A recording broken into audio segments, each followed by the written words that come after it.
cidade. E te convidamos, amigo Espírito Santo, a tomar o lugar de primazia. Não se trata de apenas um entretenimento, mas se trata de filhos e filhas sedentos ao redor e em torno da Tua Palavra. A nossa expectativa não está em homens, a nossa expectativa está no Senhor. Senhor Jesus, toma o lugar que é Teu. Fala conosco através da Tua Palavra, através de tudo aquilo que estaremos celebrando e firmando em termos de aliança, compromisso e palavra nessa noite. É a nossa alegria e a nossa expressão de gratidão diante de Ti, em nome de Jesus. Amém, queridos?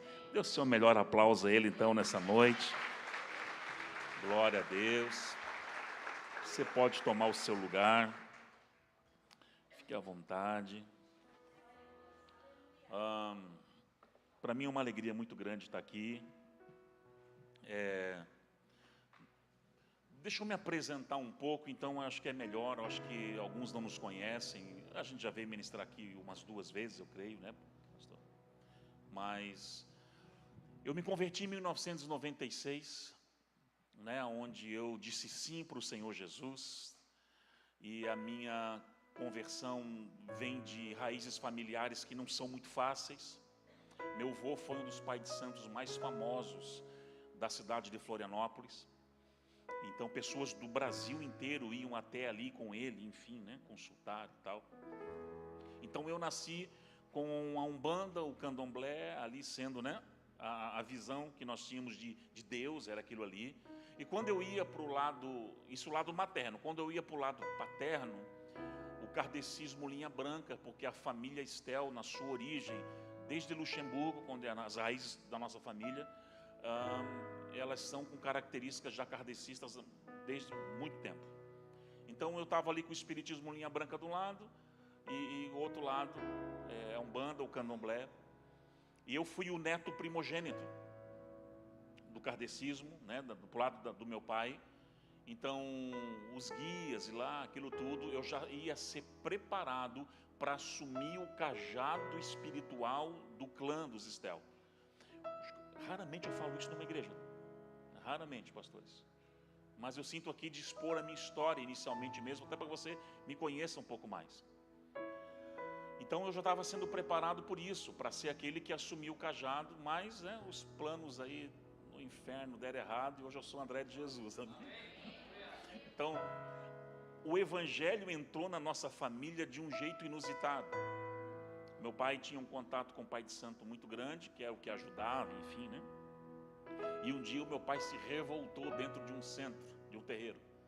Ele falou: chega, estou só na miséria, na minha vida não muda em nada. Primeiro vocês me dão alguma coisa que depois eu construo o que vocês quiserem. Mas ele saiu cantando pneu, né? E falou: não boto mais o pé em lugar nenhum. E realmente meu pai, quando firmava de verdade. E já fazia uns 6 meses que ele não ia em lugar nenhum, já não ia na missa, já não ia em culto mesmo, ele não conhecia, né, a questão do evangelho como a gente conhece hoje, e não botava o pé. E aí 6 meses depois, esse pai de santo liga lá em casa falando: seu Hernani, vem cá, eu tenho um negócio forte para você. E ele, meu pai, eu vi ele no telefone: pelo amor de Deus, não me incomoda mais, eu não quero mais saber. E o cara insistiu, eu tenho um negócio forte para você. E tanto ele insistir, meu pai falou: tá bom, eu passo aí uns 10 minutos antes de ir para o trabalho, era caminho, eu te encontro. E meu pai foi, entrou na casa, bateu, a esposa recebeu. Mas quando ele entrou, ele já viu assim que diferente, enfim, entrou, sentou no sofá, olhou para cima, olhou para baixo, falou: será que eu estou na mesma casa? E de repente a esposa: segura aí que ele já vem.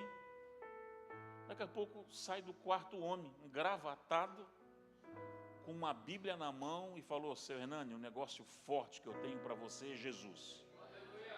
E o evangelho entra na nossa casa com o ex-pai de santo que se converte, que chama o meu pai e prega para ele. Então foi assim que em 1996 o evangelho entrou na nossa casa. E eu sei que tem muitas pessoas que quando se convertem, elas já vão servir já direto, vão servir a Deus já nos primeiros meses, nos primeiros anos. E comigo não foi assim. Eu fiquei 2 anos na igreja, ali, só olhando. Não me envolvi com nada, não senti direção de nada, só fiquei 2 anos paradão na igreja. Até que em 98 eu recebo um convite de um ministério chamado New Life, que era no louvor. E eu tocava violão base, então, cara, eles já tinham características itinerantes, é interessante, né? E foi quando eu ingressei no ministério em 98. Então, em julho, domingo agora, completou 26 anos de ministério. E nesses 26 anos, a maioria deles com uma mala nas costas, viajando esse mundão de Deus em cada país que eu me meti, já que você não tem noção, irmão. Jesus, que eu nem sabia que tinha no mapa isso. Eu vim agora da Tailândia e do Nepal. Claro, hoje com uma visão diferente, uma visão apostólica, naquela época só como pregador. E nos últimos 9 anos, que são os anos da Nação Forte, a gente ajudava muitos pastores, sempre aconselhamos muitos pastores, mas foi quando o ministério apostólico ele ganhou uma envergadura e nós entendemos que nós precisávamos então estender não só uma cobertura, mas um relacionamento de paternidade. Então hoje são muitos filhos, né? Não só no Brasil, nos Estados Unidos, na América Latina, na Europa, na África, na Ásia agora, e daqui a pouco chega na Oceania.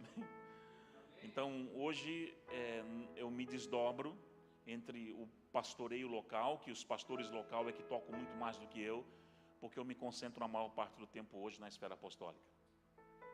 Irmãos, eu diz uma coisa, e eu quero que você entenda uma coisa, perdão. Deus não une pessoas, Ele une propósitos, amém? Batem igrejas toda semana lá na nossa sede, na Nação Forte, pedindo ajuda, apoio, cobertura. E eu confesso para você que 95% o Senhor fecha o coração. Porque se não houver um propósito para caminhar junto, irmãos, a gente tem que segurar. Isso é com vocês, isso é comigo, é com todos nós. E quando os pastores começaram a nos procurar e dizer, olha, há algo no coração, realmente já havia uma construção anterior dos nossos próprios pastores vindo pregar aqui, e de uma comunhão, e a proximidade geográfica ajuda muito, é muito pertinho, né? E aí eu falei para eles, olha, eu vou para o Nepal, para a Tailândia, na volta a gente conversa, eu vou estar orando nessa viagem, mas no meio da viagem Deus já falou comigo, e eu mandei uma mensagem de lá mesmo, né? No meio da viagem o Senhor falou muito forte comigo, eu não sei se estava na Tailândia onde é que eu estava, era um seminário de pastores, e o Senhor falou, abraça porque tem propósito. Então eu creio que é uma alegria conhecer o pastor Francisco, né, que é o fundador, né, o homem que começou essa obra, que Deus abençoe, tem muito da sua lágrima, né, o seu esforço, quero honrar a sua vida, e é uma honra conhecê-lo, amém? Braços valentes assim que o reino precisa levantar cada vez mais nessa geração, né, pastor? Glória a Deus, sou um servo à sua disposição, amém? Conte comigo, o que precisar. E aos pastores que a gente já teve lá, as esposas, e a amada igreja, a gente tem 2 tipos de igrejas que caminham com a gente. Igrejas filiadas, eu estou explicando isso porque é um culto de aliança, amém? Igrejas filiadas e aliançadas. As filiadas são aquelas que carregam o mesmo nome. Então nós temos a Nação Forte, enfim, Passo Fundo, Guabiruba, Caçador, são as outras Nação Forte que estão por aí. Existem as igrejas aliançadas, que elas estão debaixo da cobertura, participam de um discipulado direto com a gente, todas as nossas ferramentas estão à disposição, cursos, os nossos obreiros, grita, a gente manda, e aí vai, né? Glória a Deus. E só que a gente não interfere em nada na questão administrativa, financeira, as aliançadas caminham de acordo com a visão que Deus deu, então a gente não está aqui para mudar nada, não está aqui para mexer em nada, né? O nosso papel é mais diretamente com os pastores e a liderança, e no que tange, conte com a gente, né? No que a gente puder estar ajudando e cooperando, será uma alegria, amém? Então, no final nós vamos orar, né? Orar com os pastores, estabelecer isso, né? Como um memorial diante do Senhor, e amanhã minha esposa vai estar aqui, Ela estava pregando num evento em Biguaçu hoje, de mulheres. Ela não para também, vai que vai. E quando eu saí, ela nem tinha chegado em casa ainda. Estava no corre, para lá e para cá. Mas amanhã, quem não conhece, vai estar conhecendo ela em nome de Jesus. Amém? Nesse meio tempo, eu lancei 31 livros. Eu sou escritor, pelo menos sou metido a escritor, né? Eu não trouxe os livros porque eu acho que a maioria de vocês já conhece. Só o da minha esposa que eu estou devendo, eu vou pedir para ela trazer os livros dela amanhã, amém? Mulheres aí, ela traz amanhã. Só que antes de vir para cá, eu lembrei que, eu lancei um domingo, e com certeza isso vocês não têm. Eu trouxe só o que eu lancei domingo agora, ou seja, dia 14. Eu lancei esse manual de oratória. Gente, eu vi uma pesquisa, eu falei isso na nossa igreja domingo, a nível global, que perguntaram para as pessoas qual o maior medo que elas tinham na vida. Pasmem, medo de morrer ficou em segundo lugar. Adivinha o primeiro? Falar em público.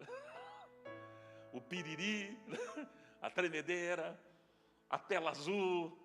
Isso é numa apresentação na faculdade, às vezes num pequeno grupo. Isso vai castrar demais o seu chamado e a sua vida profissional. Esse livro é um manual para virar essa chave na sua vida em nome de Jesus de uma vez por todas. Amém? Dicas práticas, até como segurar o microfone. Estou falando sério. É um manual completo, tanto que eu vou começar dia 6 de agosto lá agora na igreja, um treinamento. Toda terça-feira das 7 às 8, eu vou 4 ou 5 meses fazer um treinamento intensivo de oratória lá, na sede. E até fonoaudióloga a gente contratou, assim, convidou, na verdade, uma filha da casa para falar sobre como cuidar da voz, enfim. Gente, às vezes, assim, no seu trabalho, você que é vendedor, se você está apresentando um produto, você vai usar oratória. Então, esse eu trouxe, porque eu sei que você pode ser uma grande ferramenta para a sua vida, amém? Abra sua Bíblia comigo em Atos dos Apóstolos, capítulo de número 26, versículo 19. É uma palavra que tem queimado o meu coração nos últimos 30 dias.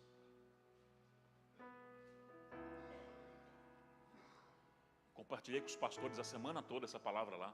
Discutimos na nossa mesa da quarta-feira que a gente tem. Uma mesa. Toda terça-feira de manhã eu tenho discipulado com a plataforma, das 8 às 9. E às quartas-feiras eu tenho uma mesa na minha sala, para aqueles que estão perto, os pastores o dia que quiserem ir. E a gente discute um texto. O texto dessa semana foi esse. Atos. Eu vou ler na RC, se tiver Almeida revisada e corrigida. Eu vou ler todos os textos nessa versão aqui. Se não tiver também, não tem problema. Se eu pudesse voltar, eu vou considerar só os anos que eu sou pastor da Nação Forte, 9 anos, tá? Não vou nem contar os anos todos de ministério, que muitos deles foi como co-pastor de muitas igrejas, ou líder de uma congregação aqui ou ali. Vamos imaginar no desafio maior que foi a Nação Forte. Se o André pudesse voltar 9 anos atrás e dar um conselho para o André que estava começando a Nação Forte, eu daria o conselho dessa noite. A mensagem tem um peso que ela vai além do que uma noite. Há um tempo atrás, nós recebemos lá na nossa igreja o pastor Jorge Linhares, da Getsemane, para pregar, né? Não sei quantos conhecem, o pastor que eu tenho, é um amigo pessoal. E o pastor Jorge Linhares, ele na abertura da sua pregação, ele falou uma coisa que aquilo me marcou demais. Ele falou assim, ó, gente, tem pregações que é para um dia, é para aquela noite. Você precisava virar aquela chave naquela noite, vem aquele pum, aquele direto, pronto. Tem palavras que são para uma estação. Geralmente em aniversários de igreja, eu prego muito palavras que são para um ciclo, para aquele ciclo da igreja. E há palavras que é para uma vida inteira. A de hoje é para uma vida inteira. A base de um chamado é o que vai ser pregado nessa noite. A base de crescimento de uma igreja é o que vai ser pregado nessa noite. Seu crescimento profissional, como filho do reino, é o que vai ser pregado nessa noite. Então, por isso que a direção para um culto de aliança tinha que ser uma palavra com essa envergadura. Não podia ser outra. Amém? Então vamos lá? ACF? Pode ser. Por isso, ó rei Agripa, eu não fui desobediente à visão celestial. Só isso. Eu peguei uma frase de um texto que ele é longo, começa em Atos 25 e vai até Atos 26, que é Paulo perante o rei Agripa. Eu peguei só um. Por quê? Eu quero que você entenda uma coisa. A Bíblia tem 66 livros, ok? É isso, né? Amém? Se você não fugir da aula de bibliologia, é isso, né? Tem 39 no Antigo Testamento, é isso? Então sobrou quantos no Novo? 27. Dos 27, quanto Paulo escreveu? Você lembra? 13. Pastor, não vale, né? Não vale sim, não tem problema. 13.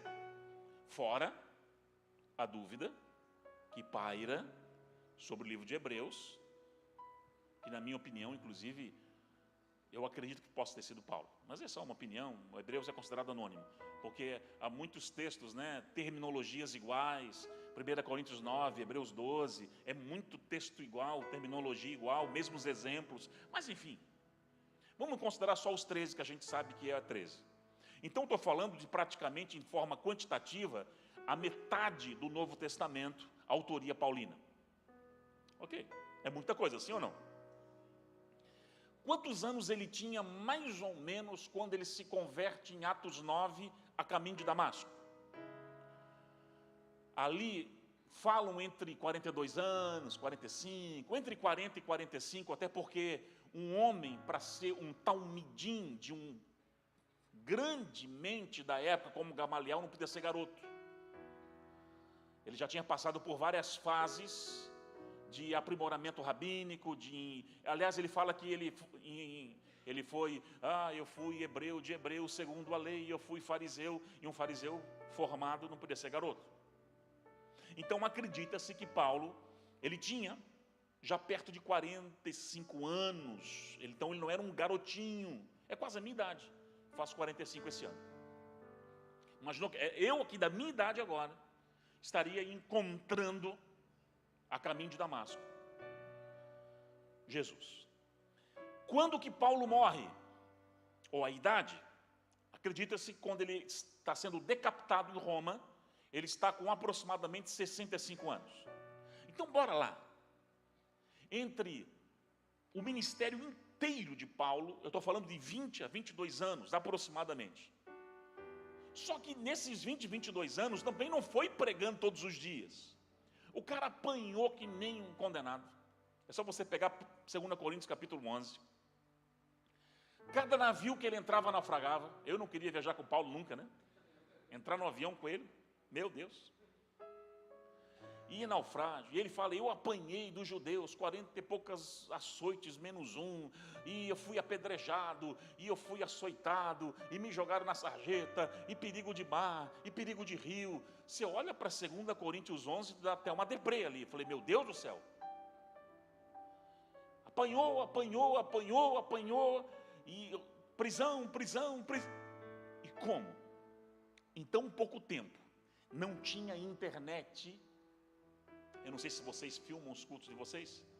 Então, quando, não nem falar assim época de Paulo, que é muito longe, mas quando na minha época, por exemplo, quando eu comecei, 98 no ministério, que eu ia imaginar que a gente estaria num culto, agora mesmo eu estou fazendo as 7 cartas do Apocalipse na igreja, isso está chegando longe essa série, longe, tem gente da Ásia nos acompanhando, da África nos acompanhando. Quando eu imaginar na vida, que eu estaria pregando aqui, e de maneira simultânea, alguém no Vietnã estaria assistindo um culto ao mesmo tempo, online. Agora Paulo não tinha nada disso, não tinha um WhatsApp, não tinha um YouTube, então é tudo mais moroso, tudo muito mais cartas, como o pastor falou, o pastor Ricardo, ou se deslocando geograficamente, também não tinha BR-101, não tinha carro, gente, era muito mais difícil. E como que um cara fez tanto, ao ponto de evangelizar quase um continente inteiro, a Europa, que nós conhecemos hoje, e parte da Ásia Menor. A obra paulina, ela transcende uma mente natural, porque é muito pouco tempo para muita coisa, um legado tão grande. E se eu pudesse recortar uma coisa, são várias, mas uma pelo menos, que é um segredo do sucesso de Paulo, está no texto que eu acabei de ler com você. Ele fala assim, ó rei Agripa, seguinte, tem só uma coisa, eu nunca desobedeci à visão celestial, ponto. Que é o segredo de Paulo, está nesse texto. O tema de hoje é o caminho da obediência. Existe uma palavra que é mola propulsora de um ministério, e essa palavra é obediência. Obediência te protege, obediência te impulsiona, obediência abre portas para você. Aliás, obediência, inclusive, existem níveis que eu vou trabalhar com vocês hoje aqui, rapidamente. Eu não vou trabalhar todo o conteúdo, porque é muita coisa. Porque obediência é um tema, é uma das palavras da minha vida, que eu procuro colocar em prática e exercer até hoje. E como um conselho de um pai ou de um pastor, eu poderia dizer, olha, se eu posso orientar uma igreja, no início de uma jornada, seria nessa palavra, não podia ser outra, é a respeito de obediência. A expectativa de Jesus, em relação a eu, você, nós, mais do que adoração, é obediência. Eu sei que adoração é o que o céu anseia, o reino deseja de nós, é o encontro dele com a mulher samaritana. Olha, o Pai procura adoradores que o adorem em espírito e em verdade. É claro, nós somos criados para a adoração, mas mais do que a adoração, ou também como a adoração, a expectativa celestial sempre foi obediência, e Jesus vai deixar isso claro em vários momentos. Quer que eu falo só dois aqui rapidamente? Eu gosto sempre de embasar na palavra tudo. Então vamos lá. Primeiro, texto clássico, Lucas 6,46.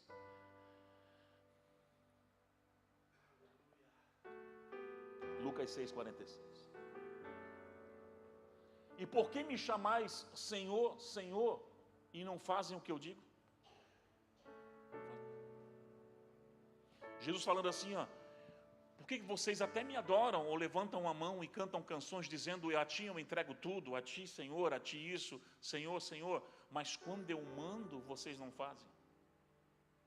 Ou seja, a expectativa celestial é obediência, mais do que um belo discurso.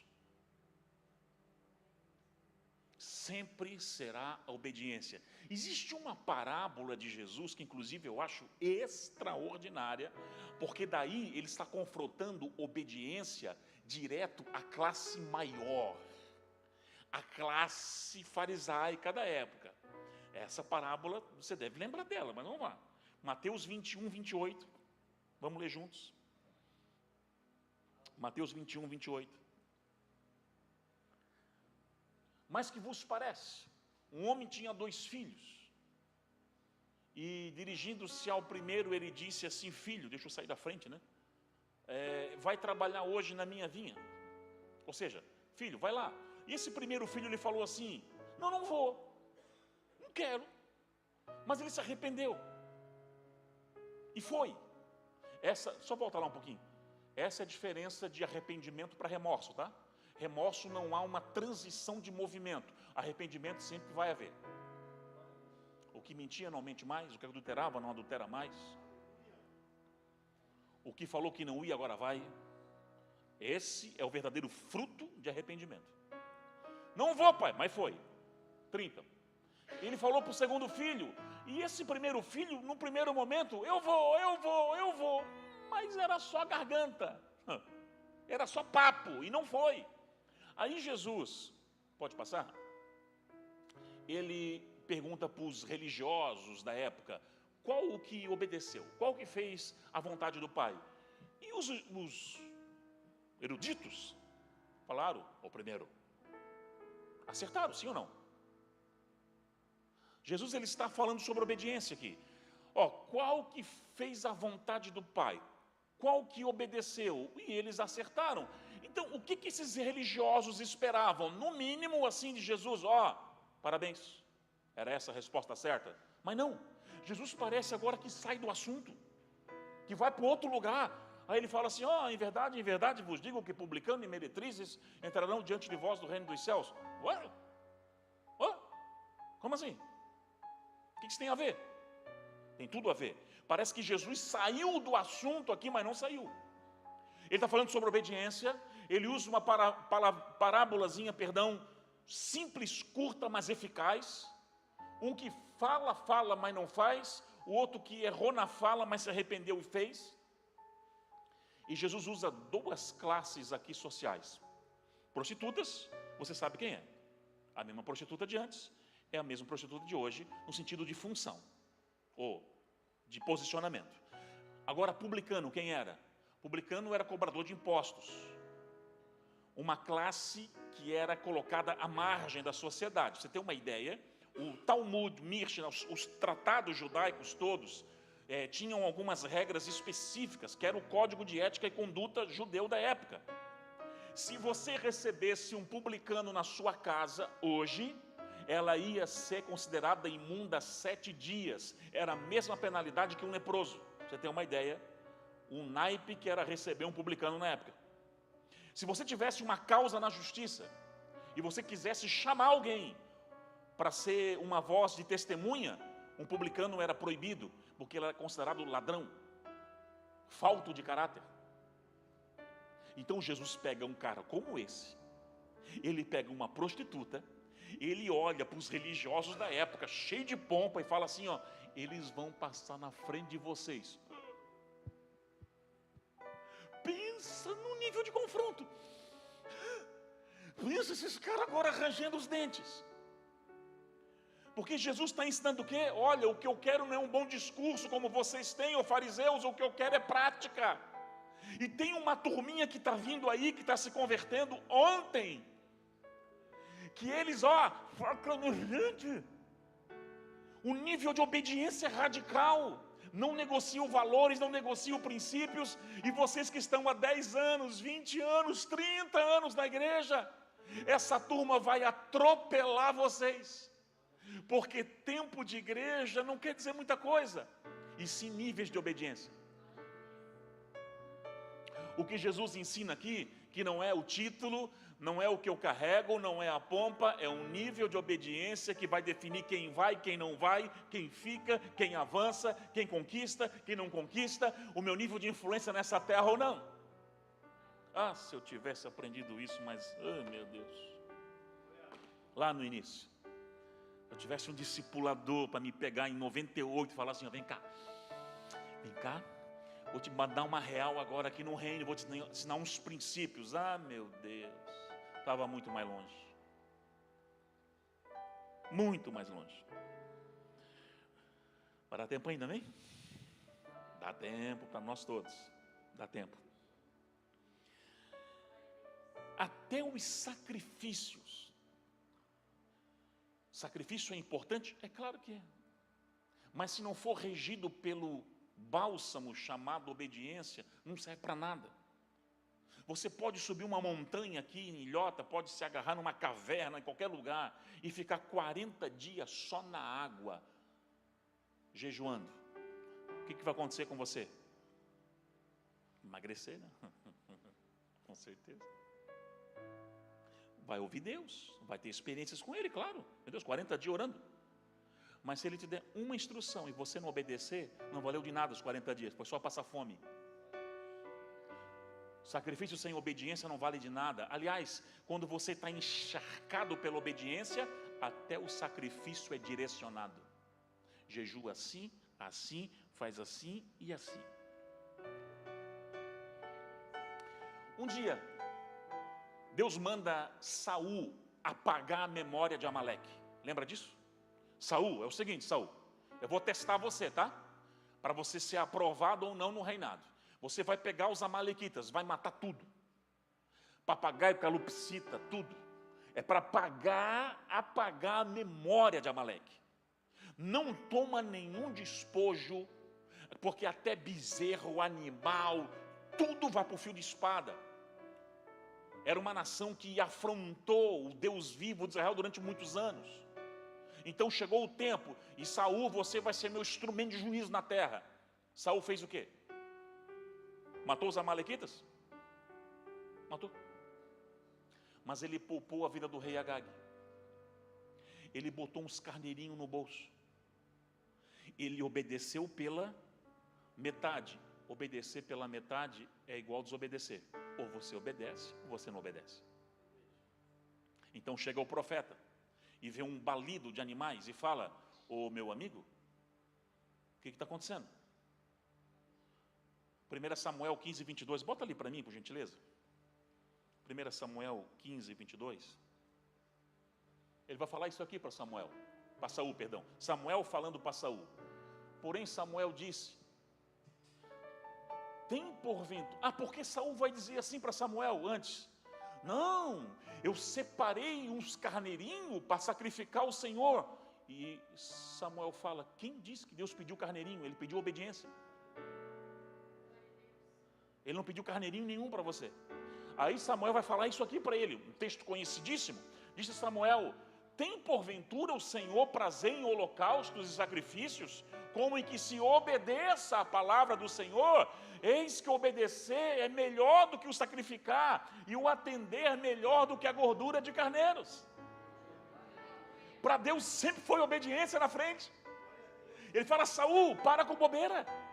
Eu não quero carneiro, eu quero a tua obediência. Você estava sendo testado e você acabou de ser reprovado. E o reino passará para outro que me obedeça. Porque um homem de Deus, ele nunca vai ser medido pelo seu talento, e sim pelo seu coração. É pelo seu nível de obediência. Um homem ou uma mulher. E aí, quando o rei Agag, os amalequitas, que Saul, por orgulho, provavelmente estava preservando a vida dele como um troféu, Samuel olha para ele, e a Bíblia vai falar, a gente estava nos pastores vendo esse texto essa semana, que ele até, a alegria de viver voltou a ele, porque ele estava vendo que não ia ser morto. O rei Agag estava até animosamente, a Bíblia fala. Samuel falou: dá uma espada. Dá uma espada aqui, eu vou mostrar como é que se faz. E a Bíblia fala que Samuel despedaça Agag diante do Senhor. Eu falei: obediência é assim, tá, meu querido? É desse jeito.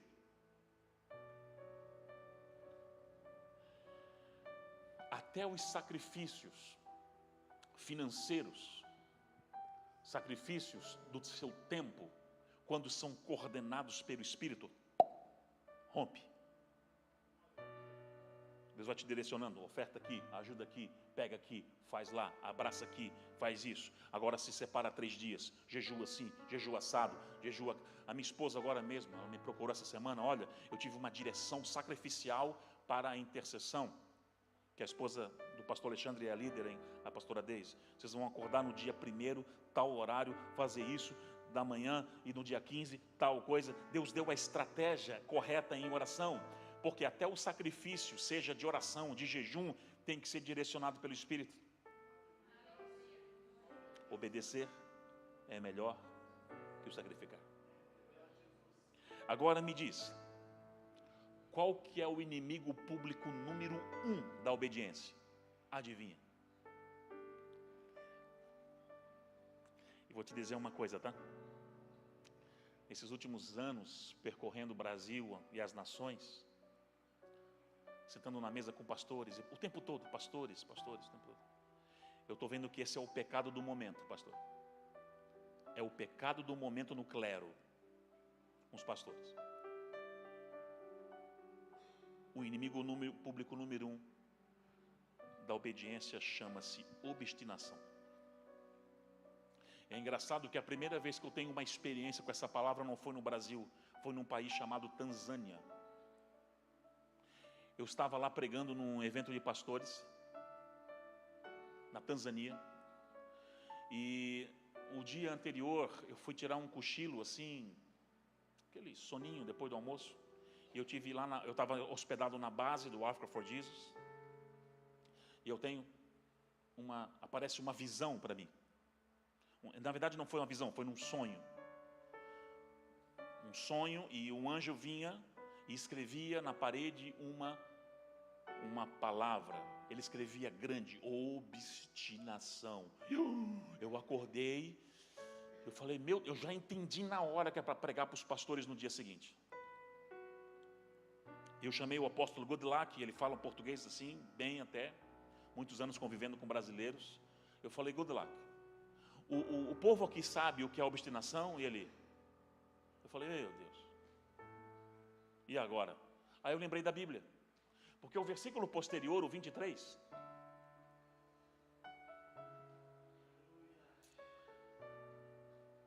vai dizer que a rebelião é como o pecado de... E a obstinação? Iniquidade e idolatria. Veja só. Obstinação foi o que... Eu até vou colocar aqui que ele pegou a versão certinha do que eu queria falar. Todo rebelde é feiticeiro. É a Bíblia que está falando. E o que um rebelde, e o que um feiticeiro faz? Invoca demônios. Então você sabe o que um rebelde está fazendo dentro da sua casa, né? Mas pula essa parte. E a obstinação? É como idolatria. Essa parte eu não entendia, gente. Eu vou ser bem sincero, eu não entendia. Porque quando eu mostrei esse texto na Bíblia para o pastor, pode deixar o texto por gentileza. Eu mostrei o texto na Bíblia para o pastor Goodluck. O que é essa palavra aqui em Swahili, que é o texto, o idioma lá? Ele, ukaide. Eu falei, ukaide? O que é ukaide? Ele, isso. Eu falei, obstinação. Beleza. Fui no outro dia de manhã, tema de hoje, ukaide. A pessoa ficou assim já. Eu tenho a foto, o registro fotográfico do missionário Natanael. 200 pastores com a boca no pó, berrando naquela manhã. Eu já vi um nível de unção, de confronto forte no ambiente. Mas aquele dia na África foi algo sobrenatural. Sobrenatural. Eu tenho a foto, o registro daquele momento. Mas eu não entendia por que obstinação é idolatria. Alguns pecados na Bíblia têm o peso de idolatria. Por exemplo, a avareza. Lembra que eu preguei aqui sobre dinheiro aqui? Quem não sei quanto estava? Todo avarento é idólatra, mas isso é fácil de saber. Mateus 6,24, Jesus fala, não podereis servir a dois senhores, ou amarás um, não podereis servir a Deus e a Mamon, porque dinheiro na minha vida e na sua é uma questão de senhorio, amém? Aí entender que a idolatria e a avareza é fácil, mas obstinação. Como assim idolatria? E sabe o que o Espírito falou ao meu coração? Por que obstinação é idolatria? Porque obstinação é você construir um altar para a sua própria opinião e ser inflexível ao conselho, mudança e ao aconselhamento. Divino ou terreno pelos seus pastores. Todo obstinado, ele constrói um altar para a sua opinião. Então você vai aconselhar a pessoa, querido, você está errado. Eu sei o que eu estou fazendo. Não, é assim. E posso te falar uma coisa? Obstinação é a filha primogênita do orgulho. Todo obstinado é orgulhoso. Todo. Eu nunca vi nenhum que não seja. Porque o humilde, ele vai reconhecer, meu Deus, é verdade, eu estou errado. Me ajuda, por favor. Eu quero melhorar, não, me ajuda. Eu quero vencer isso aqui em nome de Jesus. Porque se Saul tivesse se humilhado, se arrependido, rasgado as suas vestes, como Davi fazia, quem sabe, Deus não colocaria a mão ou perdoaria, e não rejeitaria ele. Mas o que Saul faz? Pela obstinação que é? Não, foi o povo, síndrome da pá. Foi ele. O problema é o pastor. O problema é o louvor aqui, ó. O problema é o diácono. Então, larga a pá, pega a enxada e fala, o problema sou eu. Sou eu. O problema sou eu. Por isso que a obstinação é o inimigo público número 1 da obediência. Daí eu vejo ministérios que não avançam, pessoas que não avançam profissionalmente, os empresários não avançam com as suas empresas, porque não buscam o conselho do Senhor. a direção do Espírito para os seus negócios, para a sua empresa, para a igreja, para nada. E aí, eu já vou terminar, 3 coisas são importantes. Deixa eu falar dos níveis de obediência. Existem pelo menos 3 níveis de obediência. Aí eu quero compartilhar uma visão que eu tive há 1 ano e meio atrás na igreja. E eu encerro. Existem pelo menos 3 níveis de obediência. Número 1, obediência aos princípios. É aquela obediência que eu digo primária, basilar. Você obedecer a palavra. Você obedecer com caráter e conduta. Se a Bíblia fala, não matarás, você não vai sair matando ninguém. É uma obediência ao princípio. Se a Bíblia te orienta a você contribuir, você contribui. Se a Bíblia manda você perdoar, você perdoa. É obediência aos princípios. Ela é básica, é basilar e te protege, amém? Aliás, estabeleça um princípio, ele te favorecerá. Quebre um princípio, ele vai quebrar você no meio. Simples assim. Irmãos, pregação apostólica é diferente de pregação pastoral, amém? Você já sentiu o drama, né? Pregação de um apóstolo é mexer na tua raiz, te sacudir, jogar para cima e falar, vai, cresce, avança. É diferente. A pancada é mais embaixo, amém? Mas você vai se acostumar. Porque isso vai fazer você avançar numa velocidade maior. Depois da obediência aos princípios, tem aquela que eu chamo que é a obediência radical. A obediência radical. É o nível de obediência que você não negocia área nenhuma da sua vida. Eu decidi radicalmente ser obediente. É nas finanças, no casamento, é com os meus filhos, você não negocia áreas. Aqui eu sou obediente, aqui não, aqui não. Nessa área eu vou, nessa área não. Obedecendo pela metade. Em algumas direções que o Espírito Santo dá, algumas você faz, outras não, outras você procrastina. Aliás, né, procrastinação é outra coisa séria. Eu me lembro que uma vez eu estava com uma grande pregadora, uma senhora, a nível Brasil. Eu não vou citar o nome dela porque eu nunca pedi autorização, então, enfim, vamos deixar só assim. Eu tive a honra de pregar no mesmo evento que ela. Eu não sei se ela está nativa hoje ainda, ela deve ter quase uns 90 anos. Na época ela já tinha uns 70 e pouco. E quando eu fiquei sabendo que eu ia pregar no evento junto com ela, meu coração se encheu de alegria. Eu preguei a mensagem da manhã, a primeira, ela pregou a segunda, fomos almoçar juntos. Fiz questão de sentar na frente dela, conversar com ela. E conversando de assuntos aleatórios, como é que está a vida assim, como é que está filho, beleza, tal, assim, estou assim, assado, fazendo. De repente ela soltou o garfo e a faca. Eu falei, ih! Fez assim na mesa, assim, ó.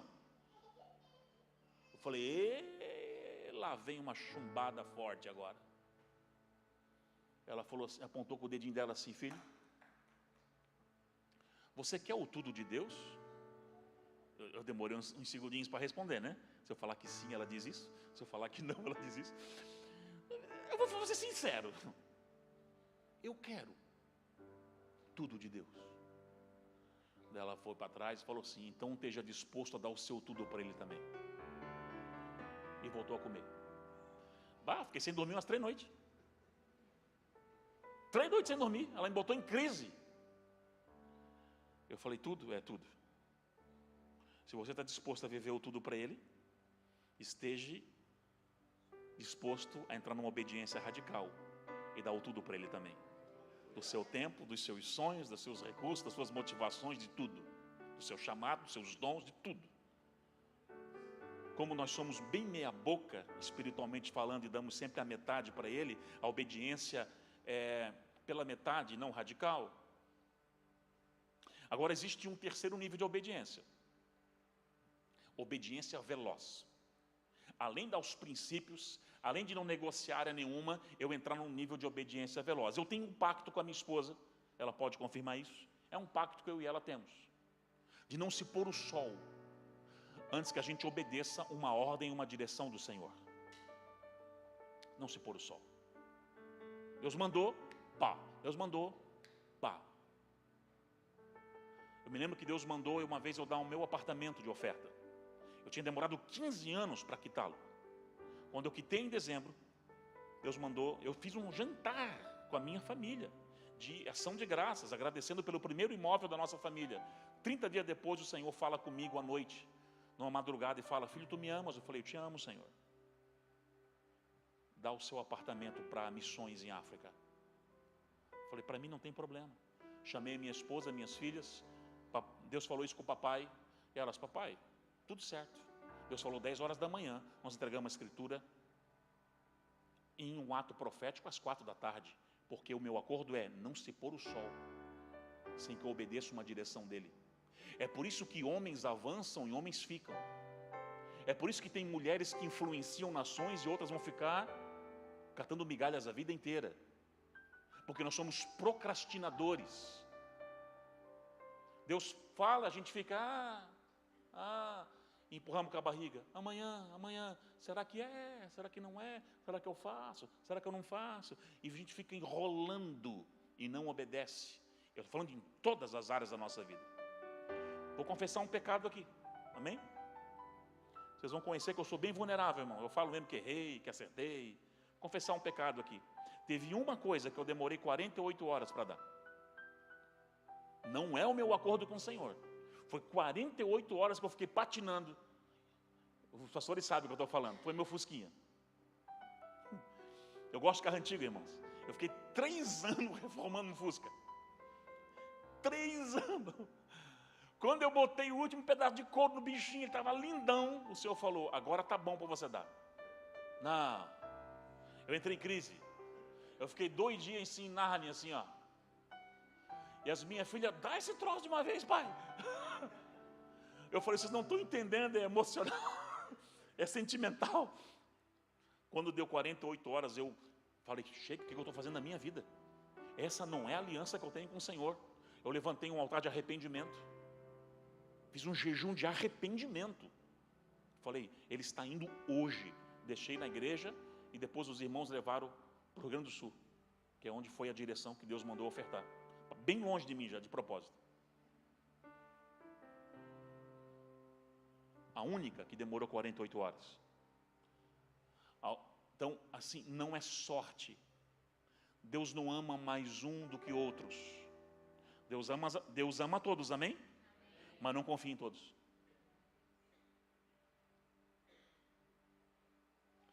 Deus, ele não faz acepção de pessoas, mas de atitude sim. Então, eu tenho que obedecer. E quando eu obedeço radicalmente e velozmente, meu Deus, você vai viver em um ano que demoraria 10. Só que a maioria das pessoas não estão dispostas a viver esse nível de aliança com o Senhor. E aí eu vou contar, encerrando, com uma visão que eu tive há 1 ano e meio atrás. Foi nas primícias de 2023. Isso, 23. Teve a de 24 agora. Eu estava ali no culto. De repente, isso foi visão mesmo. E não é, não, visão a gente não tem todo dia, amém, irmãos? Eu sei que é lá uma vez ou outra que na vida que Deus permite você ter uma visão aberta. E aquela vez foi uma das poucas vezes que eu tive. Eu estava num transatlântico, dentro da cabine do comandante. E eu já tive uma vez dentro de um transatlântico desse, na cabine. Eu estava fazendo um trabalho comercial e eu entrei dentro do navio alemão, dentro do porto de São Francisco do Sul. É muito grande aquilo. Onde fica ali, né? Como é que chama aquilo? Leme? Não, Leme. Acho que é isso. Do comandante. O volante, pronto. Você entendeu agora, né? Dá para ver aquilo tudo assim. Falei: meu Deus, é grande. E eu tive essa visão. Eu estava dentro da cabine, atrás do comandante. Então o comandante estava aqui, com o leme na mão, e eu estava aqui. A visão era assim, e eu via tudo. Eu via o mar, eu via ele, eu via tudo. E de repente o comandante dá uma doida nele, e ele faz assim, ó. Começa a virar o leme, virar. Eu falei: meu Deus, que doido. E o navio rapidamente começa a fazer assim, ó. Lembra Titanic? Filme? Foi bem da doideira assim. E volta, vai, começa a virar e sai. A imagem fecha, eu volto de novo para trás do comandante e ele começa de novo a girar, mas agora ele gira diferente, ele está fazendo assim, ó. cada 10 minutos.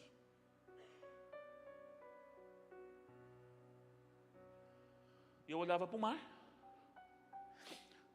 Aparentemente nenhuma mudança. Mas quando vem um mapa do destino final, ele está completamente fora da rota que Deus tinha idealizado para ele. O Senhor falou, assim que está acontecendo com a minha igreja. Alguns estão apostatando e desobedecendo total. Você conhece alguém assim? Abandonou a igreja, abandonou Deus, desviou do desviou, e sai chutando, sai murmurando, sai aqueles que... E uns que estão dentro. Mas todo dia, toda semana, negociando obediência de pouquinho em pouquinho. Filho, faz uma oferta de R$10 na vida do irmãozinho do lado hoje. Isso é coisa do meu ouvido. Entrega uma palavra para a pessoa que trabalha com você do lado lá, hoje. Ela está precisando. Não, isso é coisa da minha cabeça. Se envolve esse ano com o ministério tal, ajuda no diaconato, ajuda a igreja, tal. Não tenho tempo. Você vai para longe do propósito do mesmo jeito do que aquele que deu uma guinada de uma vez só. Os dois no final vão acabar longe do propósito. Você entende o peso disso? E quem serão os mais prejudicados? Adivinha? Os seus filhos. Porque eles vão beber da sua desobediência e você está empedrando o caminho deles. Parabéns, papai e mamãe. Porque os gigantes que você derrubar, os seus filhos não vão precisar lutar contra eles. E tudo que você desobedecer na vida, os teus filhos já pegam uma bomba. Você já está dificultando totalmente o caminho deles. Então, se não for por você, que seja pelo menos pela sua geração. Que seja no mínimo pelos seus filhos, pelos seus netos, pelos seus bisnetos, que eles possam olhar, meu avô era um homem que amava Jesus, que deixou um legado, que obedeceu ao chamado, e é por isso que eu estou aqui, meus filhos estão aqui, meus netos estão aqui, meus bisnetos estão aqui, ainda bebendo desse nível de obediência. E aí eu quero encerrar aqui de duas formas. Tem alguém que tem um molho de chave aí, por acaso? Um molho de chave trouxe para a igreja, da sua casa, da empresa? Um molho de chave. Isso, traz aqui para mim. Obrigado. Você vai entender que isso aqui, a nossa oração é isso aqui hoje, tá? E depois nós vamos fazer um ato com pastores, mas eu quero orar com a igreja. Então, você aceitou Jesus, amém? Eu não sei qual foi a oração que você fez, mas geralmente foi assim: Senhor Jesus, eu te aceito como Senhor e Salvador da minha vida, amém, aleluia.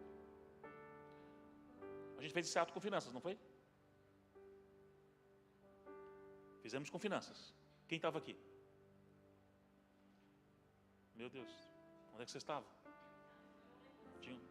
Tinha uns 10.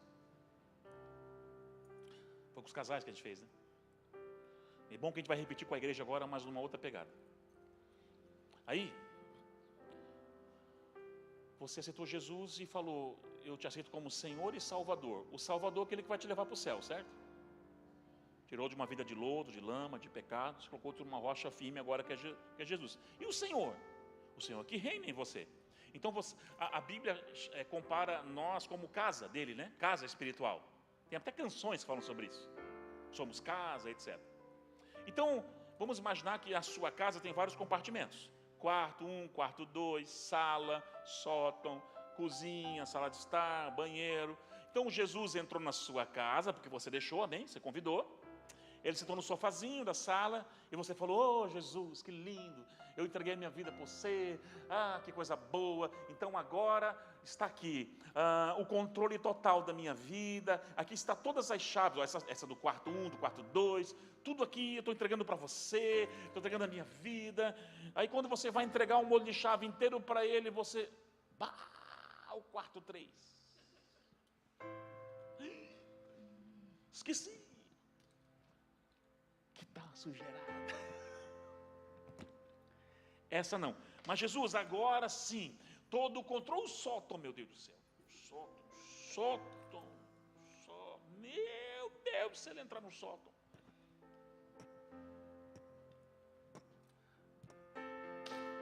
Agora sim, Jesus, tudo é teu, tudo é teu. Você pensa que engana quem, irmão?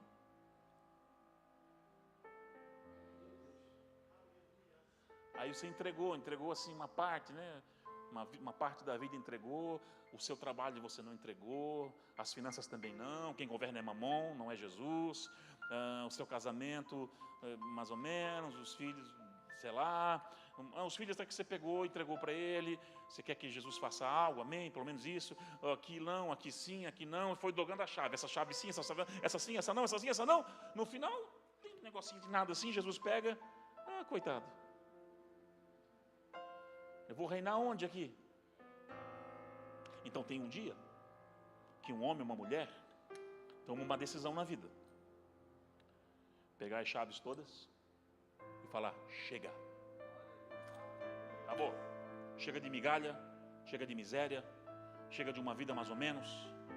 Eu vou ser o que Deus mandou eu ser. Eu vou ser aquilo que é para mim ser. Aquilo que Ele idealizou sobre mim, sobre a minha casa, sobre a minha família. Eu vou para frente, eu vou viver o sobrenatural. Chega dessa vida que um mês eu sou crente, um mês eu não sou, um mês eu quero abraçar, eu quero evangelizar, no outro eu quero me matar, de um pé de goiaba. Chega, não quero mais isso. Está aqui, Senhor. Então vai chegar uma hora na vida que você vai entregar tudo. O molho inteiro na mão dele. Até que nada mais importe. Aí você vai entender quando Paulo diz, agora não sou eu mais quem vivo, mas é Cristo que vive em mim. Então quero que você fique de pé nessa noite em nome de Jesus. Se puder apagar as luzes como estava no louvor. Eu quero fazer 2 orações. A primeira é com a igreja, a segunda com os pastores. Eu vou convidar. Irmão, interessante, né? Você não vai vir na... Quem quer a chave do carro novo? Maoi. Quem quer a chave da casa? Não. Você vai vir para morrer no altar. Hoje é quem quer vir morrer. Eu fiz essa decisão anos atrás. Se você quer, você cansou de viver mais ou menos na presença, de não ver resultados, não ver frutificação, e você falou, chega pastor, eu vou entregar tudo. Tudo. O que você vai fazer amanhã? Não sei. Aí você vai começar a orar, e Ele vai começar a te dar direções agora, e cada um na sua individualidade, amém? Vai ter coisa que Ele vai pedir para mim, que não vai pedir para Ele, vai pedir para Ele, que não vai pedir para você. Cada um na sua individualidade, Ele vai começar a fazer alguns testes com você, porque a obediência sua vai ser testada nos próximos dias. Mas é para te abençoar, é para te levar para um novo nível. Você sair do raso, amém? Ele já pediu meu emprego. Eu estava numa multinacional ganhando muito. Ele falou, agora você larga tudo e vai pregar o meu evangelho. Não é para todos, foi para mim isso ali. Eu entendi que era uma renúncia. O nível de renúncia, quando é direcionado pelo Espírito, me abençoa. Agora nós temos medo de entregar tudo, porque vai que Ele pede algumas coisinhas que eu amo e não quero largar de jeito nenhum. Então você morre, se mata tudo no propósito, mata os teus filhos, se arrebenta e acabou. Então é uma escolha sua. Agora o dia que eu decidi renunciar tudo no altar, Ele começa então uma nova fase na nossa vida. Gente, eu queria ter escutado essa pregação em 96. Meu Deus do céu. Meu Deus do céu. Jesus, eu já estaria que nem um kamikaze, andando e pulando, porque sempre quando o Senhor me confrontou no princípio, eu dei uma resposta rápida. Então feche teus olhos onde você está. E se você decide fazer esse ato com o Senhor hoje, eu quero chamar você para vir no altar. Pastor, eu vou entregar um molho de chave inteiro. É a minha aliança que eu faço com o Senhor hoje. Eu quero começar uma nova estação na minha vida. Nós vamos cantar aqui um trechinho de uma canção. E eu quero que você venha aqui no altar. Eu quero orar por você. Eu falo que é oração para aqueles valentes e valentes do reino de Deus. Aqueles homens e mulheres que estão dispostos a se dizer: olha, faz de mim, Senhor, o que tu queres. Restaura os Você tem liberdade meus aqui no altar, sonhos. querido. Eu quero de orar, de se jogar na presença. E meus sentimentos. Avivamento para mim é isso. É uma igreja inteira vir no altar quando é um dia de morrer no altar e renunciar. E dizer: Senhor, eu quero mais. É o que eu mais quero. Sim, Jesus, obrigado, Senhor. Começa a falar com Ele aí, querido. Por onde tem andado. Amado Jesus, amado Jesus. Sei que estás por perto. Sim, amado Jesus, queremos te obedecer. Renova-me, Todo o nosso coração. Senhor. Todo o nosso coração. Sim, Jesus. Venha curar as minhas feridas. Eu quero ser melhor, melhor. Renova-me, Senhor. Renova-me. Sim, Senhor. Nos leva a esse lugar. Senhor, venha curar as minhas feridas. Eu quero ser melhor. Renova-me, Senhor. Pai, eu quero orar pelos teus filhos que estão no altar. Eu acredito que depois da salvação é uma das decisões mais importantes da vida deles. Eles estão no altar entregando o molho de chave inteiro, dizendo: Senhor, governa, Senhor, reina, Senhor, faz o que tu queres na minha vida. Aqui há homens e mulheres dispostos a morrer por ti, a dar o seu melhor para ti, no seu chamado, no seu casamento, com seus filhos, nas finanças. Eu quero abençoar o teu povo, Senhor, nessa noite, na autoridade do nome de Jesus, e declarar que esse ato deles virem até o altar é um ato profético nessa noite. É eles dizendo para ti: Senhor, eis-me aqui, eis aqui a minha casa, eis aqui os meus sonhos, eis aqui os meus projetos. Faz de mim a tua vontade nessa terra, cumpra em mim o teu querer. Que o coração dele seja como o apóstolo Paulo, ao dizer: não sou eu mais quem vivo, mas é Cristo que vive em mim. Por isso que seja um novo tempo, que essas pessoas no altar marquem essa estação, marquem esse novo tempo, marquem essa entrega, essa renúncia. Sim, Deus, o Senhor vai começar a dar experiências para eles já essa semana, experiências sobrenaturais, de filhos e filhas que vão ouvir e obedecer, vão ouvir e obedecer, vão ouvir e obedecer os teus comandos e as tuas instruções. Muito obrigado, Jesus, muito obrigado. Eu entrego eles nas tuas mãos, declarando o teu poder e a tua unção, em nome de Jesus, em nome de Jesus. Dê o seu melhor aplauso ao Senhor. Dê um abraço quem está ao seu lado aí, antes de você voltar para o seu lugar. E volte consciente de que é uma nova estação na sua vida, em nome de Jesus. Eu quero ser melhor. Renova-me, Senhor.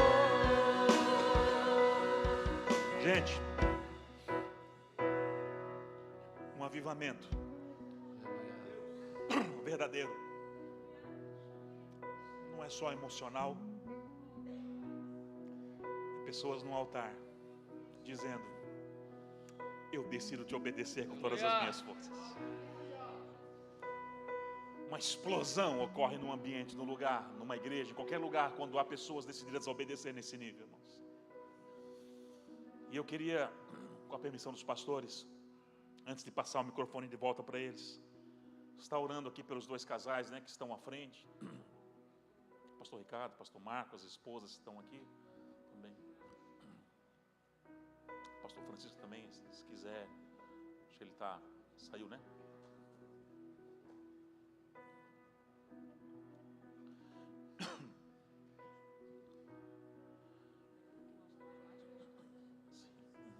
Sim.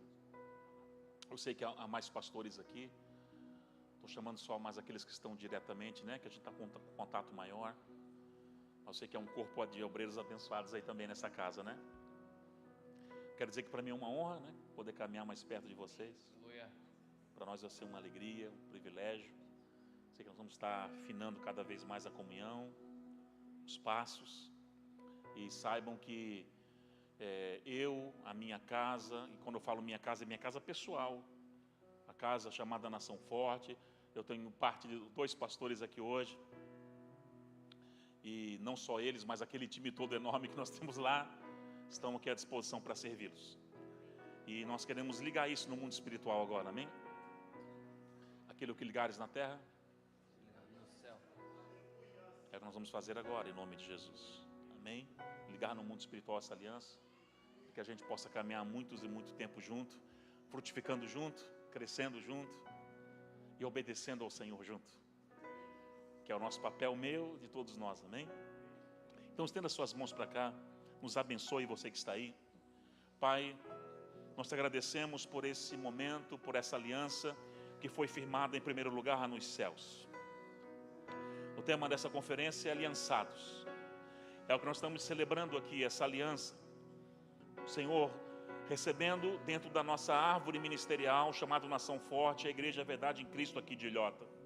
Que eles passam a partir do dia de hoje, receber da mesma unção, da mesma liberação que era na Nação Forte de Brusque, da mesma graça. Sim, Pai, nós os abençoamos em nome de Jesus. Declaramos sobre a vida dos pastores dessa casa, sim, Senhor, dos obreiros, um nível de unção, um nível de graça, um nível de sabedoria, que eles possam crescer, Senhor, agradando ao Teu coração cada dia mais.